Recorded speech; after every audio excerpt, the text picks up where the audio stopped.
전능하사 천지를 만드신 하나님 아버지를 내가 믿사오며 그 외아들 우리 주 예수 그리스도를 믿사오니 이는 성령으로 잉태하사 동정녀 마리아에게 나시고 본디오 빌라도에게 고난을 받으사 십자가에 못 박혀 죽으시고 장사한 지 사흘 만에 죽은 자 가운데서 다시 살아나시며 하늘에 오르사 전능하신 하나님 우편에 앉아 계시다가 저리로서 산자와 죽은 자를 심판하러 오시리라.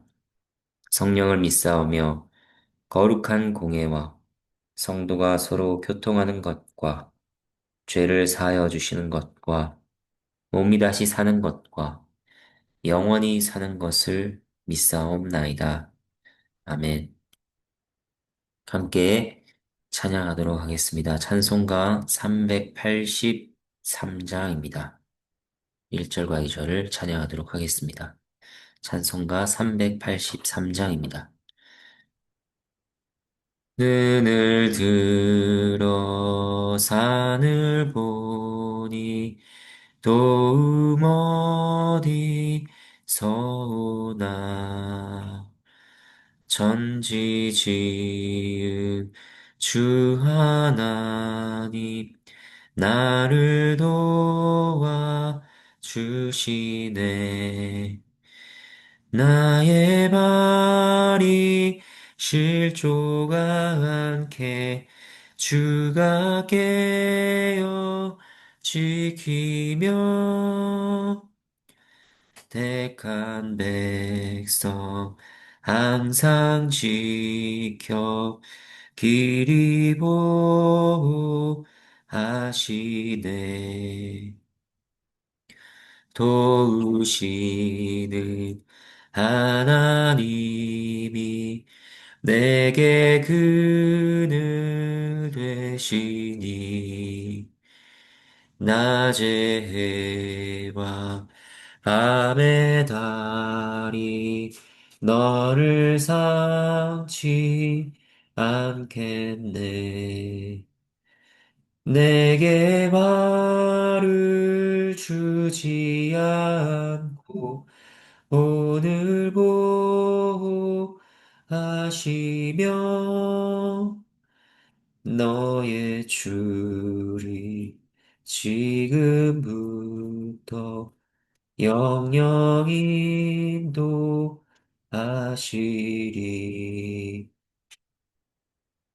아멘.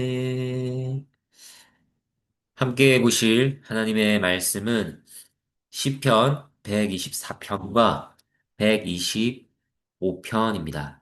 제가 124편 말씀을 먼저 받들어 읽겠습니다.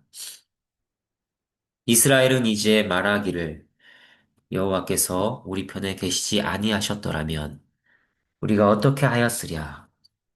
사람들이 우리를 치러 일어날 때에 여호와께서 우리 편에 계시지 아니하셨더라면 그때 그들의 노여움이 우리에게 맹렬하여 우리를 산채로 삼켰을 것이며 그때 물이 우리를 휩쓸며 시내가 우리 영혼을 삼켰을 것이며 그때 넘치는 물이 우리 영혼을 삼켰을 것이라 할 것이로다.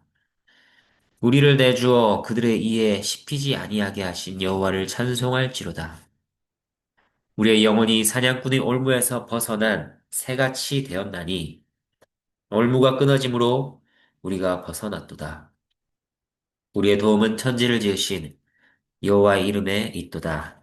하나님의 말씀입니다. 하나님께 감사합니다. 먼저 기도하도록 하겠습니다. 하나님 아버지 감사합니다. 이 아침에 저희가 말씀 앞에 나아가게 하심에 감사를 드립니다. 하나님의 신실하신 사랑을 오늘도 변함없이 베풀어 주심에 감사를 드립니다.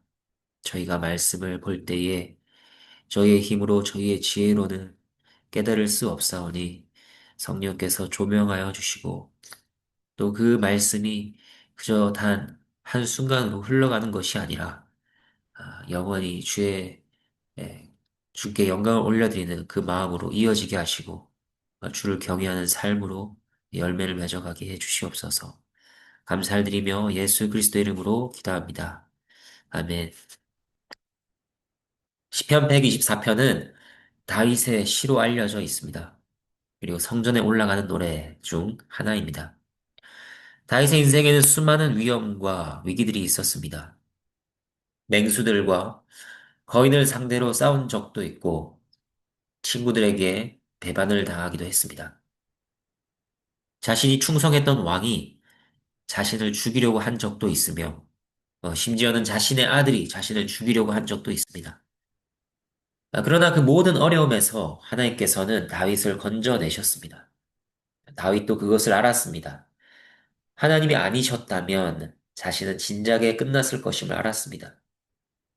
그렇게 극한 위기에서 구원받은 다윗의 개인적인 경험은 이스라엘 백성이 예배를 드리러 나아갈 때에 공동체적으로 함께 부르는 찬양이 되었습니다.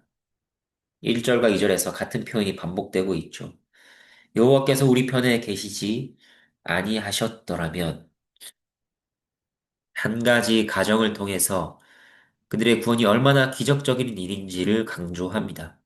그 가정은 바로 만일 하나님께서 여호와께서 우리 편에 계시지 않았다면이죠. 이 표현은 이 시편을 관통하는 주제라고 할 수 있습니다. 2절부터 5절까지는 그들이 처했던 위기를 묘사합니다. 그 위기는 사람들로부터 당한 것입니다. 2절, 사람들이 우리를 치러 일어났다고 합니다. 원수들의 악의와 적대감이 그들을 삼키려 했던 맹렬한 노와 넘치는 물에 비유됩니다. 적들은 이스라엘을 산채로 삼키려 했고 그들의 공격은 시내처럼 이스라엘의 영혼을 삼키려 했습니다. 이러한 대적들 앞에서 하나님의 백성은 얼마나 무력한 존재인지 모릅니다. 이스라엘뿐 아니라 우리도 마찬가지입니다. 우리 또한 마주하는 영적인 또 육적인 위협 앞에서 스스로의 힘으로는 설 수가 없습니다. 죄의 세력, 사탄의 유혹, 세상의 압박은 언제든 우리를 잠식하고 쓰러뜨릴 수 있을 만큼 압도적입니다. 우리의 인간적인 관점에서는 도저히 희망을 찾을 수 없는 절망으로 우리를 몰고 가는 것입니다. 하나님께 예배를 드리러 나아간 자들은 어떤 자들입니까? 바로 이러한 대적들을 경험한 자들입니다. 절망을 아는 자들이며 인생의 비참을 체험한 자들입니다. 단순히 삶이 힘들어서일 뿐 아니라 특별히 죄의 권세 아래 놓여 있는 인생이 얼마나 가련한지를 아는 자들입니다. 죄가 우리를 어디로 끌고 가든지 그 끝이 무엇인지를 아는 자들입니다. 자기 힘과 의로는 결코 설 수 없음을 아는 자들, 원수로 인하여 죄와 사망으로 인하여 동해하는 심령을 가진 바로 그런 자들이 하나님의 은혜를 갈망하며 하나님의 구원을 붙잡으며 주님의 임재 앞에 엎드립니다. 6절에 가서는 극적인 반전을 선포합니다. 여호와를 찬송할지로다. 이 찬양은 맹렬한 위협 앞에서 떨며 절망해야 할 자들이 구원의 은혜를 받게 되었음을 보여줍니다. 우리가 함께 예배를 위해 모이는 것은 단순한 종교적 습관 때문이 아닙니다. 우리를 삼키려는 원수와 죄의 권세, 우리를 압도하던 절망의 물결 속에서 하나님께서 건지셨다는 사실을 알기 때문입니다. 또 그것을 앞으로도 계속 기억하기 위함이죠. 인생을 돌아볼 때 하나님께서 우리 편이 아니셨다면 수많은 일들을 겪으며 여기까지 온 것이 어떻게 가능했겠는가? 삶의 구석구석에 주께서 우리 편에 서 계셨었다 하는 것을 신자는 진실로 고백합니다. 우리는 살아가면서 앞으로도 원수의 위협과 죄와 싸우며 살 것입니다. 그 가운데 예배는 우리를 구원하신 하나님을 기억하며 다시 하나님께 피하고 의지하는 행위인 것입니다. 8절에 가서는 특별히 의지하는 그 하나님께서 어떤 분이신가 하는 것을 주목하도록 만듭니다. 우리의 도움이 오직 천지를 지으신 여호와의 이름에 있도다. 천지를 지으신 분이라는 것은 천지에 있는 모든 것을 다스리는 주권을 가지신 분이라는 말입니다. 인생의 슬픔과 고난 앞에서 우리는 무력합니다. 더없이 무력합니다. 하지만 우리 편에 계신 하나님께서는 전능하신 여호와이십니다. 그렇기 때문에 우리에게는 희망이 있습니다. 그저 절망하고 낙심 가운데 갇힐 필요가 없습니다. 우리의 영혼은 하나님의 주권적인 은혜를 더욱 신뢰해야 하는 것입니다. 그러한 자들에게 하나님께서는 약속하십니다. 그 약속에 대해 125편은 알려줍니다. 시편 125편을 제가 받들어 읽겠습니다.